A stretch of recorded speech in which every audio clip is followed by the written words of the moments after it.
गृह मंत्री डॉक्टर नरोत्तम मिश्रा ने कांग्रेस में अध्यक्ष पद को लेकर जारी कलह पर निशाना साधा है। उन्होंने कहा है कि सोनिया गांधी ने इस्तीफा वापस ले लिया है। इसका मतलब कांग्रेस की कहानी सोनिया से शुरू होकर गांधी पर खत्म।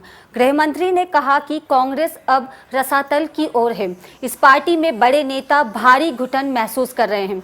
डॉक्टर नरोत्तम मिश्रा आज सुबह मीडिया से बात कर रहे थे। उन्होंने कहा कि मैंने पहले ही कहा था कि हेडमास्टर के बच्चे को फर्स्ट आना है, लेकिन हेडमास्टर खुद फर्स्ट आ गए। पहले से स्क्रिप्टेड तय है, वो आगे की भी स्क्रिप्ट तय है, 6 महीने बाद की भी स्क्रिप्ट तय है, उसमें कुछ नहीं है।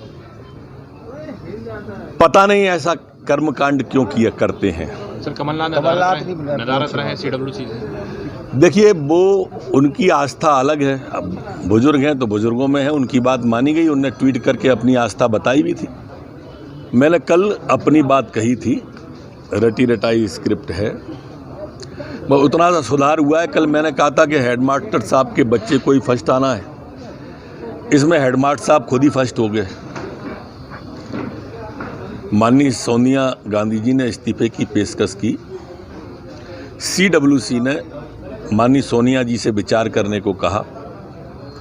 माननीय सोनिया गांधी जी ने विचार किया और माननीय सोनिया गांधी ने अपना इस्तीफा वापस ले लिया। माननीय सोनिया जी से शुरू, गांधी पर ख़त्म। ये रटी रटाई स्पष्ट थी।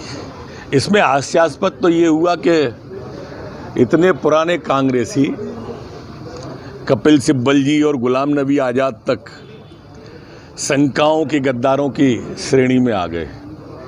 कांग्रेस में अगर लोकतंत्र होता तो शाम तक गुलाम आज़ाद हो जाते। आत्मनिर्भर भारत के लिए आत्मनिर्भर मध्य प्रदेश जरूरी है। प्रधानमंत्री जी ने जो आत्मनिर्भर भारत की बात कही है, उसके लिए एक रोड मैप बनाने के लिए मंत्रियों के समूह माननीय मुख्यमंत्री जी ने बनाए थे। उन मंत्री समूहों की 2-2, 3-3 बैठकें हो चुकी हैं। उसका प्रेजेंटेशन में हमें अगला कदम की ओर आज हम बढ़ेंगे। ये अपने खुद की पोल खोलेंगे, ग्वालियर में जाएंगे तो,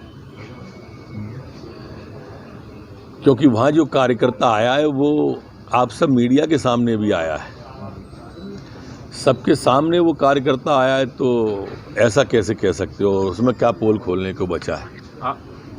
निश्चित रूप से मेरी चिंता है कि हमारे हर कांस्टेबल को 3 साल के अंदर आवास की व्यवस्था हम कर दें। उसके बारे में हमने गंभीरता से विचार किया है कि कहाँ से कैसे संसाधन जुटाएं। इस लॉकडाउन के कोरोना काल में हमें उस काम को जल्दी प्रारंभ करना है, ऐसी मानसिकता है। उन्हें पहचाना जाता है। सबसे पहले जो हाईवे बना था, बम्बई पूना हाईवे, वो मॉडल देश के अंदर चला और देश के अंदर से उस समय से सड़कों की हालत में परिवर्तन आया। आज लगभग 45 सड़कों की एक साथ में माननीय गडकरी जी शुरुआत करेंगे। 11,427 करोड़ रुपए की ये सड़कें हैं और उससे अपने आप में एक सड़क परिवहन में क्रांति आएगी। देखिए, मैं प्रारंभ से ये बात कह रहा हूँ, लगभग 4 महीने से हूँ। सवाल भी वही है और जवाब भी वही होगा कि हमें जब तक वैक्सीन नहीं आता है, कोरोना के साथ में जीने की आदत डालनी पड़ेगी। वैक्सीन आते ही हम सकारात्मक दिशा में बढ़ेंगे। लेकिन मध्य प्रदेश के अंदर हमारी रिकवरी रेट मध्य प्रदेश के सर्वाधिक आने वाले राज्यों में से एक है। अधिकांश लोग स्वस्थ होकर घर जाते हैं। लगभग 75 से 80% लोग स्वस्थ होके जा रहे हैं। बाकी के लोग एडमिट रहते हैं, तो वो साइकिल है, वो चलती रहती है, आते हैं और चले जाते हैं।